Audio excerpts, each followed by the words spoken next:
నమస్తే. Welcome to citizens pulse. నేను మీ ఉదయ్ కిరణ్.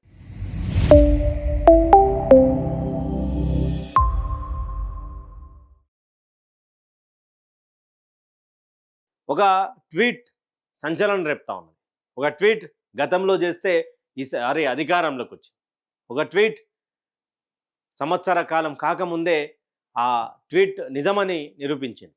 అది ఏంది అంటే ఒకసారి నా వెనుక కనిపిస్తూ ఉన్నది.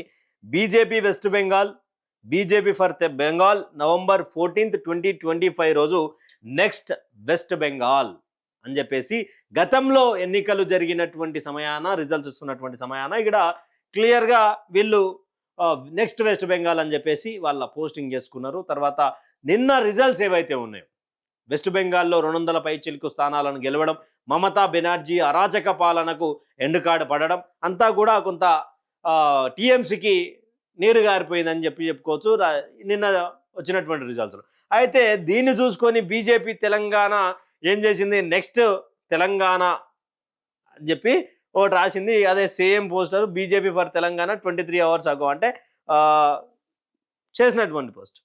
తెలంగాణలో బీజేపీ అంటే ఎన్నో ప్రశ్నలు ఈ యొక్క బీజేపీ కార్యకర్తల మదిలో ఉన్నటువంటి ప్రశ్నలు మీ ముందుకు తీసుకొచ్చే ప్రయత్నం చేస్తాం. ఈడ బీజేపీ వెస్ట్ బెంగాల్ అని చెప్పేసి ఎంత నమ్మకంతో పెట్టిరో అంతకంటే రెట్టింపు నమ్మకంతో వెస్ట్ బెంగాల్ సంబంధించినటువంటి తరాలను నెక్స్ట్ తెలంగాణలో అని చెప్పి పెట్టిరు. ఏ విధంగా తెలంగాణ రాష్ట్రంలో భారతీయ జనతా పార్టీ అధికారంలోకి వస్తుందో ఒకసారి ఈ పోస్ట్ చేసినటువంటి మరి ఆ సోషల్ మీడియా వారియర్ ఎవరో చెప్పాల్సినటువంటి అవసరం ఉంటుంది.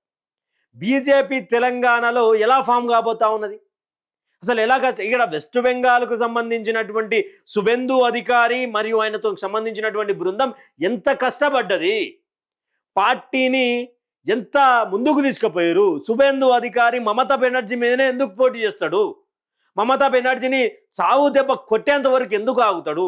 గతంలో 2021 ఎన్నికలలో కూడా క్లియర్గా మమతా బెనర్జీకి నెత్తిన తిలకం పెట్టి పంపించిండు, ఓడగొట్టి పంపించిండు భవానీపూర్లో. మళ్ళా నిన్న సుబేందు అధికారి అదే భవానీపూర్లో నందిగ్రామ్లో పోటీ చేసి అదే భవానీపూర్లో 35,000 పైచిలకు మెజార్టీ ఉన్నటువంటి రన్నింగ్ లీడింగ్లో ఉన్నటువంటి మమతా బెనర్జీని 15,000 ఓట్లతోటి మళ్ళా సుబేందు అధికారి గెలిచిండు. తెలంగాణ రాష్ట్రంలో ఏ యొక్క నాయకునికైనా ఈ యొక్క అంశంలో పట్టున్నదా? సుబేందు అధికారి లాగా ఎవరైనా ధైర్యం చేసి ఇప్పుడున్నటువంటి రేవంత్ రెడ్డి మీదనో ఇక్కడ బీఆర్ఎస్ పార్టీకి సంబంధించినటువంటి క్రియాశీలక నేతల మీదనో పోటీ చేసి గెలిచే అంత వరకు ఉందా? అంత కష్టం తెలంగాణలో బీజేపీ చేస్తుందా? ఎటువైపు తీసుకుపోతా ఉన్నారు? ఎన్ని రోజులు ఈ యొక్క సోషల్ మీడియా పోస్టుల ద్వారా ఈ మైమరిపించారు. ఈరోజు రాజాసింగ్ గారు మాట్లాడారు. రాజాసింగ్ గారు మాట్లాడుతూ ఏమన్నారు, బీజేపీకి సంబంధించినటువంటి వన్ ఆఫ్ ద మెంబర్ ఉండే శాసనసభలో ఆయనను బయటికి పంపించేసిన తర్వాత కొంత బీజేపీకి రబ్బడిపోయింది. అది అవునన్నా కాదన్నా నిజం తెలంగాణలో. ఆ యొక్క సమయంలో ఆయన క్లియర్గా చెప్పిండు, బీహార్లో గెలిచినాం, మిగతా రాష్ట్రాలలో గెలిచినాం, ఎన్నో సంవత్సరాల నుండి జై శ్రీరామ్ అనే నిదానం అన్నా, హిందూ ఫెస్టివల్స్ అన్నా, హిందూ మహిళలున్నా ఎవరు ఉన్నా కూడా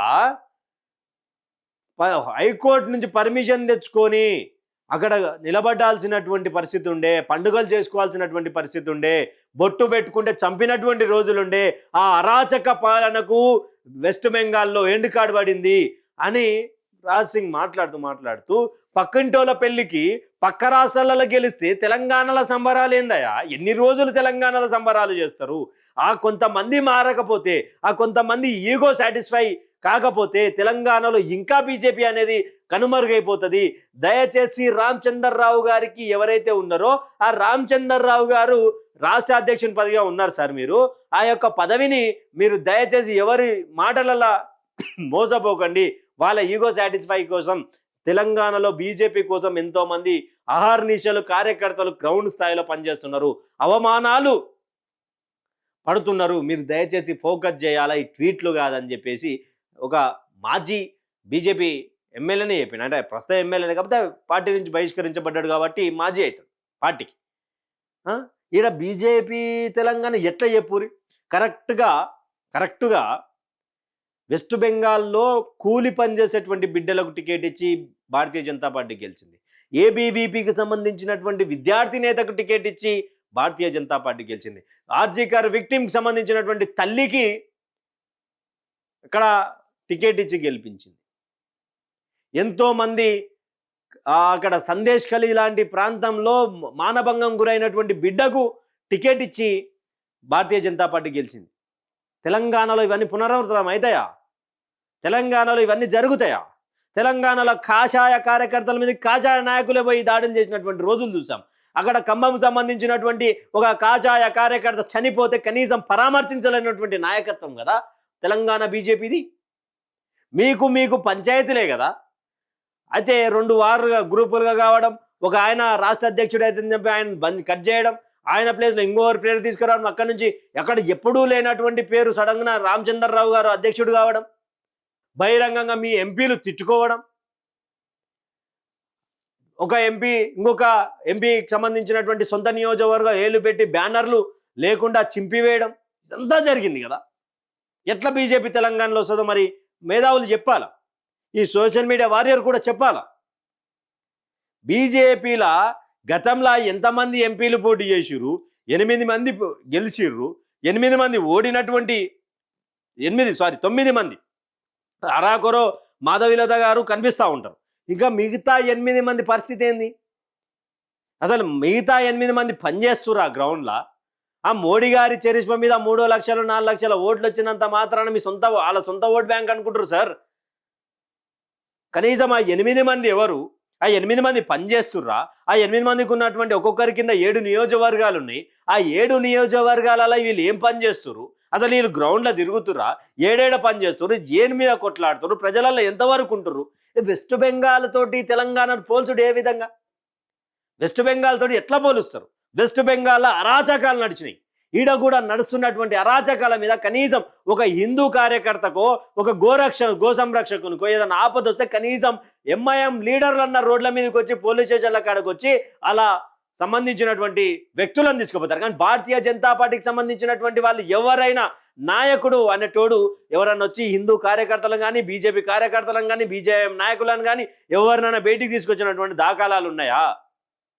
ఎంతసేపు ఒకటే ఇరు తెలంగాణ రాష్ట్రంలో బీజేపీ అధికారంలోకి వస్తుందని చెప్పి పోస్టులు చేస్తూ ఉన్నారు. వెస్ట్ బెంగాల్తో పోలుస్తూ ఉన్నారు. వెస్ట్ బెంగాల్లో లాస్ట్ ఇయర్ పోస్ట్ ట్విట్టర్లో పోస్ట్ చేసినంత ఈజీగా వెస్ట్ బెంగాల్లో బీజేపీ గెలవలేదు.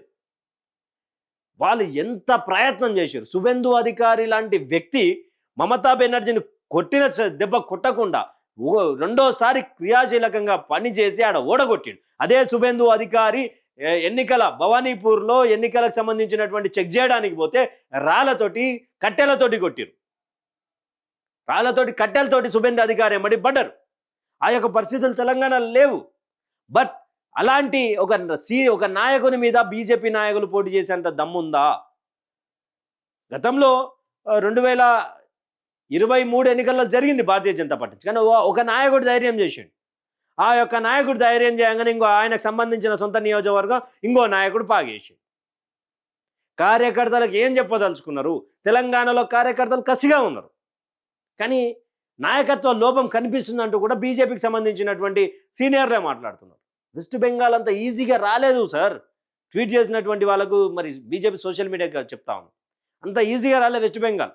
ఎన్నో కష్టాలు, ఎన్నో నష్టాలు, బీజేపీ జెండా పట్టుకున్నటువంటి వాళ్ళను చంపడాలు, బీజేపీ నినాదం ఇచ్చినటువంటి వాళ్ళ ఇళ్లల్లో దూరి మానభంగాలు ఇవన్నీ జరిగినాయి. ఇవన్నీ జరిగినాక అందరూ అక్కడ కూడా ఈగో ఫీలింగ్ ఉండే అధికారుల నాయకుల మధ్య అదంతా ఒక సఖ్యతకు తీసుకొచ్చి అక్కడ నుంచి పూర్తి స్థాయిలో ఒక వేదిక మీదకి వచ్చి వాళ్ళందరూ కూడా మనం గెలవాలి, నువ్వు కాదు నేను కాదు అందరం గెలవాలి, అందరం గెలిస్తేనే వెస్ట్ బెంగాల్లో మనం కోటను నిర్మించవచ్చు, కాషాయమయం చేయవచ్చు అని చెప్పి వెస్ట్ బెంగాల్లో నేర్పించారు. తెలంగాణలో ఏ మూమెంట్ కనిపిస్తుందో ఒకసారి చెప్పండి. తెలంగాణలో వచ్చే అధికారం దిశగా ఉన్నటువంటి తరుణంలో భారతీయ జనతా పార్టీ తీసుకున్నటువంటి నిర్ణయం ఒకసారిగా అంధకార పక్షంలోకి పోయింది. మోడీ గారు వస్తున్నారని చెప్పేసి, మోడీ గారి సభ అని చెప్పేసి, మోడీ గారి సభకు సంబంధించినటువంటి పేర్ల మార్పు జరుగుతూ ఉన్నది. ఆ నాయకుడు నచ్చలేదని, ఈ నాయకుడు నచ్చలేదని ఒక సఖ్యత మీదకి తెలంగాణ బీజేపీ నాయకులు ఉన్నారో లేదో. తెలంగాణలో బీజేపీ అనేది వెస్ట్ బెంగాల్ తరహాలో ట్వీట్ చేసిరు కదా, ఆ ట్వీట్కి ప్రతిరూపంగా అసలు తెలంగాణలో బీజేపీ వస్తుందా లేదా అనేది ఒక మీ అభిప్రాయాన్ని కామెంట్ సెక్షన్లో కామెంట్ చేయండి. Thank you for watching. Stay tune with citizens pulse.